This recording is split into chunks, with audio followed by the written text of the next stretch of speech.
안녕하십니까, 문준호 선생님입니다. 아스엠 내신 파이널 해설 강의 시작하겠습니다. 고등학교 1학년 1학기 기말고사 8회 18번 문제입니다. 2차 방정식의 두 근을 알파, 베타라고 한다 그랬는데, 여기서 잠깐 간략하게 설명을 좀 드릴게요. 2차 방정식, 2차 함수를 되게 힘들어하는 친구들이 많습니다. 지금 개념 강의가 아니라 문제 해설 강의이기 때문에 간단하게 정리해 드리는데, ax제곱 플러스 bx 플러스 c는 0의 두 근을 알파와 베타라고 하면, y는 ax제곱 플러스 bx 플러스 c의 x축과의 교점이 알파와 베타라는 겁니다. 같은 개념이에요.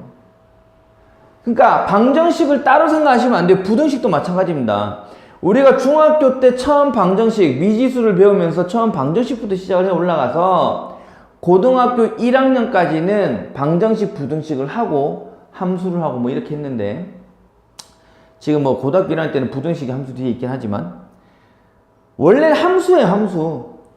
x 값에 따라서 나오는 y 값을 쭉 정리를 했는데,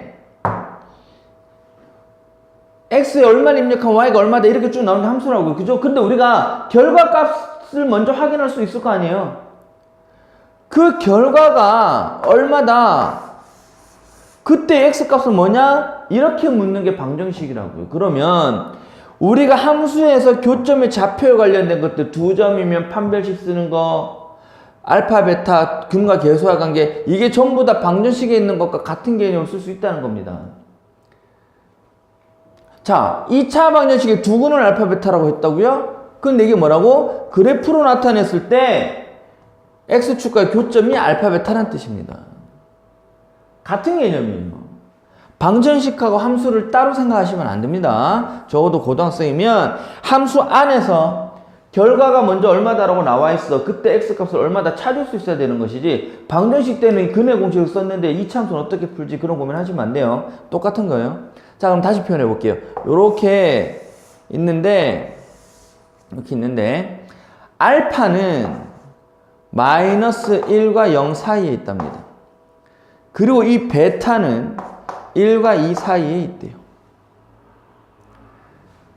이걸 만족한 a의 값 쉽잖아요. 그럼 무슨 말이야? 지금 최고차항 개수가 1, 양수기 때문에 아래로 블록하잖아요. 그죠? 마이너스 1일 때는 양수가 나와야 되고, 0일 때는 음수, 1일 때 음수, 2일 때 양수, 이렇게 나오면 되죠. 바로 전개해 볼게요.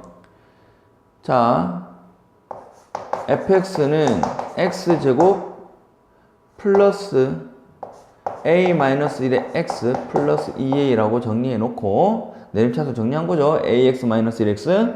자, 첫 번째 마이너스 1 넣으면 1 마이너스 a 플러스 1 플러스 2a, a 플러스 2가 0보다 커야 된다. 그러면 a는 마이너스 2보다 커야 된다 하나 나올 것이고, 두 번째 0을 넣었을 때는 어떻게 됩니까? 0을 넣었을 때는 바로 2a가 되죠. 얘는 0보다 작아야 돼요. 아, a는 0보다 작아야 되는구나. 세 번째 1 넣으면 1 플러스 a 마이너스 1 플러스 2a 3a가 돼요. 3a가 어떻게 돼요? 0보다 작아야 돼요. 역시 0 미만으로 나오겠죠. 마지막 2를 넣으면 2a 제곱 4 플러스 2a 마이너스 2 플러스 2a 4a 플러스 2가 0보다 커야 됩니다. 그러면 a는 마이너스 2분의 1보다 커야 되겠죠. 자, 이걸 다 만족하는 거예요. 이놈을 다 만족하는 걸 찾으니까 어떻게 됩니까? 최종적으로 마이너스 2분의 1보다 크고 0보다 작다라고 범위가 나오는 거죠.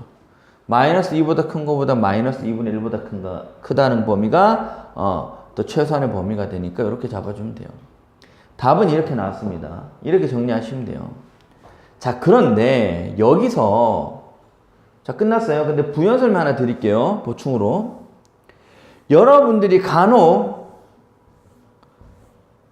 궁금해하시는 분들이 있어요. 궁금해하지 않으시는 분들도 그걸 알아서가 아니라 그냥 그렇다더라 라고 그냥 외워버렸기 때문에 의문이 안 생기는 친구들이 더 많은데, 서로 다른 두 근이잖아요. 그죠?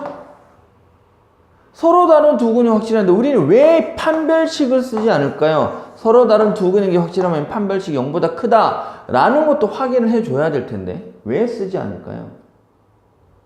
간단하게 설명드릴게요. 판별식을 정리해 보시면 a-1의 제곱 마이너스 4, a 1이니까 생략하고요. c 2a 얘가 0보다 커야 되는 거예요. a 제곱 마이너스 10a 플러스 1이 0보다 크다라고 나옵니다. 그렇죠. 이 조건을 만족하는 A의 범위를 가지고 우리 아까 했던 영역들과 합쳐서 최소한의 공통 범위를 찾아주면 되는데 얘는요. 여기서 볼게요.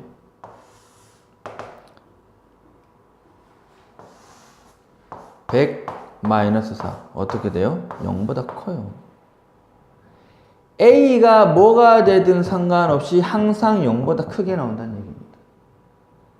그러면 판별식을 가지고 만족하는 조건 안에서는 A의 범위를 찾을 수가 없다는 얘기예요. 서로 다른 두 근이라는 게 확실한 상태에서는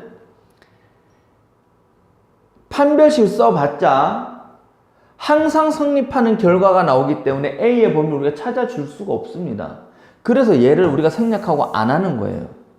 이게 성립 안 하는 게 아니라 이걸 써도 우리가 A의 범위를 찾을 수가 없기 때문에 항상 성립하기 때문에 서로 다른 두 근인 게 확실할 때는 판별식을 쓰지 않는 겁니다. 이거 은근히 중요해요. 왜냐면 제가 항상 설명하는 것 중에 하나가 강조하는 것 중에 하나가 시간 관리인데 이 개념 못 잡고 여기서 판별식 하나 더 써버리면 그것만 해도 벌써 2-30초 날아간다고요. 아시겠죠? 서로 다른 두 근일 때는 쓰지 않습니다. 판별식. 이해되시겠죠?